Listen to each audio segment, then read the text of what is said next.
Let's go. Finally guys आज चाहिँ म हाम्रो इन्डियामा भएको फिल्डमा आएको छु गाइज। यहाँ तपाईँ देख्न सक्नुहुन्छ यहाँतिर चाहिँ टमाटरहरू लगाएको छ। टमाटरमा चाहिँ आज हामीले टमाटरको चटनी पिसेर खाने भन्ने चाहिँ सोच लिएका छौँ गाइज। आज चाहिँ टमाटरको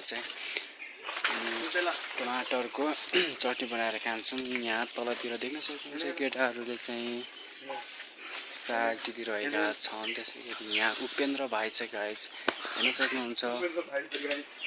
त्यसै गरी यहाँ देख्न सक्नुहुन्छ गाइज, यो चाहिँ टमाटर छ। यसको चाहिँ सानै छ, अब केही दिन पछि ठुलो हुने होला है। ठिकै छ, अब पाकेको दाना के ठुलो हुनु यस्तै हो। अनि त्यसै गरी भन्नुपर्दा चाहिँ म